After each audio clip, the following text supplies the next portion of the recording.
नमस्कार, स्वागत आहे तुमचं पुन्हा एकदा नवीन व्हिडिओमध्ये। काळे झालेली मान, काळे पडलेले पायांचे गोटे किंवा पायाचे काळे झालेले गुडघे, हाताचे काळे झालेले कोपरे हे सर्व तुम्ही फक्त घरातीलच काही वस्तूंचा वापर करून हे काळे झालेले डाग नाहीसे करू शकता। कोणताही खर्च नाही आणि आपण कोणताही वॅक्स किंवा कोणतीही क्रीम वापरणार नाही। घरगुती उपायाने आपण फक्त 5 मिनिटाच्याच आतमध्ये तेही कोणत्याही खर्चाशिवाय आपण हे झालेले काळे डाग नाहीसे करू शकतो। आणि आपण थोड्या वेळासाठी उन्हामध्ये म्हणजे सूर्यप्रकाशामध्ये जरी जास्त वेळ राहिलो ना तर पिगमेंटेशन लगेच वाढतं, तर हे टॅनिंग देखील या उपायाने तुमचा दूर होईल।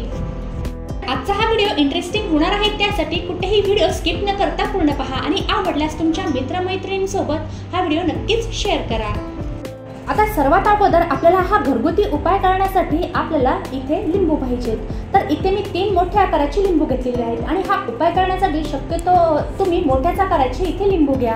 आता बाजारामध्ये आपल्याला अनेक प्रकारचे ब्युटी प्रोडक्ट्स आपल्याला हे काळे डाग किंवा टॅनिंग घालवण्यासाठी भेटतात, पण त्याचा वापर आपण डाग कमी करण्यासाठी करतो, पण त्याचे कधी कधी आपल्याला साईड इफेक्ट्स देखील भोगावे लागतात। पण याच घरगुती उपायाने तुम्ही हे डाग नाहीसे करू शकता। तर सर्वात अगोदर इथे मी 3 लिंबू घेतलेले आहेत।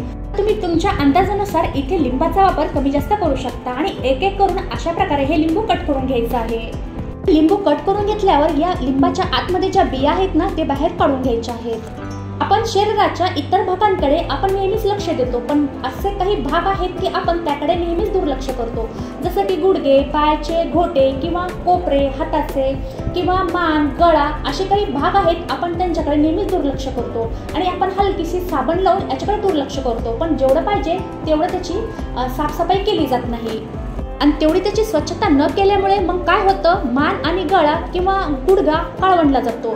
हे सगळे काळे पडलेले भाग अतिशय विचित्र दिसतात। हेच काळे पडलेले डाग आणि जर तुमच्या त्वचेवर खूपच अशी जास्त टॅनिंग आलेली असेल तर ही घालवण्यासाठी स्वस्तात मस्त आज असा हा उपाय मी घेऊन आलेला आहे।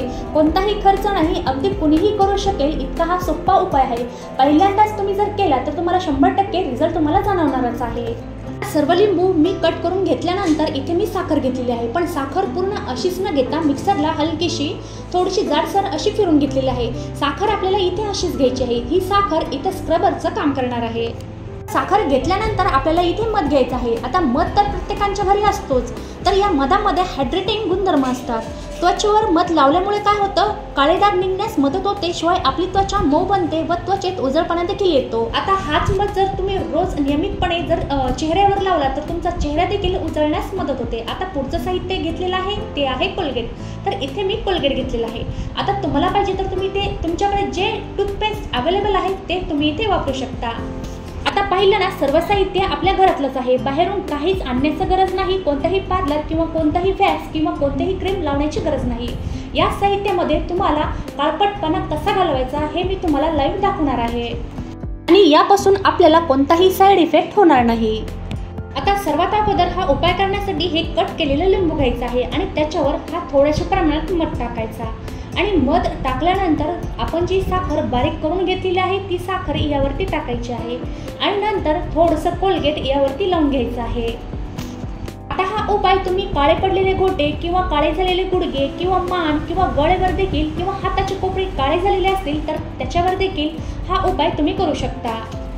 इथेच 5 मिनिटांमध्ये तुम्हाला फरक जाणवेल। कोलगेट देखील जास्त प्रमाणात घ्यायची नाही, थोड्याशाच प्रमाणात इथे मी कोलगेट घेतलेली आहे।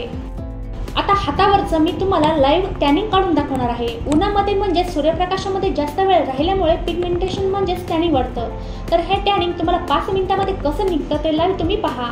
आता अशा पद्धतीने हे हलक्या हाताने चोळत अशा प्रकारे 5 मिनिटांसाठी अशी मसाज करून घ्यायची।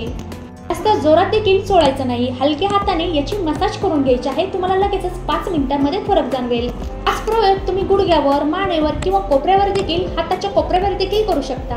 आपले गुडघे आणि कोपर नॉर्मल स्किनपेक्षा थोडेसे जास्त डार्क असतात। कोपर किंवा गुडघे खूप काळे डाग असतात कारण की कोपऱ्याच्या त्वचेवर काही मृत पेशींचा थर जमा झालेला असतो, त्यामुळे ते थोडेसे जास्त डार्क दिसतात। हा फेस या कोलगेटचा झालेला आहे। आता 5 मिनिटांसाठी हे मी हातावर असंच चोळून घेणार आहे।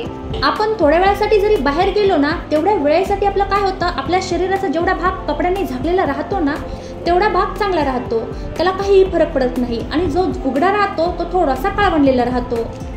हे काळवंडलेले शरीराचे भाग देखील या पद्धतीने तुम्ही दूर करू शकता। आता 5 मिनिटांपर्यंत हे सर्व मिश्रण अशा पद्धतीने मसाज करत हातावर चांगलं चोळून घेतलेलं आहे। आता मी हात स्वच्छ धुवून तुम्हाला दाखवते। आता हात स्वच्छ केल्यानंतर तुम्ही दोन्ही हातांमधला फरक पहा तुमच्या समोर आहे। तर पहा अगदी घरातल्या साहित्यामध्ये आपण हे टॅनिंग दूर केलेलं आहे। कोणतीही क्रीम वापरलेली नाही, कोणतेही वॅक्स केलेलं नाही, शिवाय कोणत्याही पार्लरचा उपयोग नाही आणि कोणताही खर्च नाही। कोणत्याही खर्चाशिवाय आपण हा स्वस्तात मस्त उपाय केलेला आहे आणि तोही 5 मिनिटाच्या आतमध्ये आपल्याला लाईव्ह रिझल्ट भेटलेला आहे। पहिल्यांदा जरी तुम्ही हा उपाय केला तर पहिल्याच प्रयत्नात तुम्हाला 100% रिझल्ट भेटणारच आहे। हा उपाय तुम्ही नक्कीच करून पहा, तुम्हाला नक्कीच फरक जाणवेल। शिवाय यापासून साइड इफेक्ट होत नाही। तर आजचा हा व्हिडिओ तुम्हाला आवडला असेल तर व्हिडिओला लाईक आणि जास्तीत जास्त शेअर करा। काल आपले 20K ची YouTube फॅमिली पूर्ण झालेली आहे। मला सपोर्ट केल्याबद्दल मी तुमची खूप खूप आभारी आहे। हे यश मला तुमच्यामुळेच भेटलेलं आहे। पण माझे व्हिडिओ देखील तुम्ही रेग्युलर पाहत जा, जेणेकरून मला अजूनच नवीन व्हिडिओ तुमच्या समोर घेऊन येण्यास अजूनच प्रोत्साहन भेटेल। त्यासाठी मी खूप प्रयत्न करत असते आणि जर माझं काही चुकत असेल तर मला कमेंटद्वारे नक्कीच सांगत जा, मी माझ्या चुका सुधारवण्याचा प्रयत्न करेल। आणि हा व्हिडिओ आवडला असेल तर हा व्हिडिओ तुमच्या मित्रमैत्रिणींसोबत नक्कीच शेअर करा आणि तुम्ही जर माझ्या चॅनलवर नवीन असताल तर सबस्क्राइब करायला विसरू नका। सोबतच बाजूला असलेलं बेल आयकॉन देखील प्रेस करा, जेणेकरून माझ्या येणाऱ्या नवीन व्हिडिओचं नोटिफिकेशन तुम्हाला भेटेल। भेटूया पुन्हा एकदा नवीन व्हिडिओ सोबत।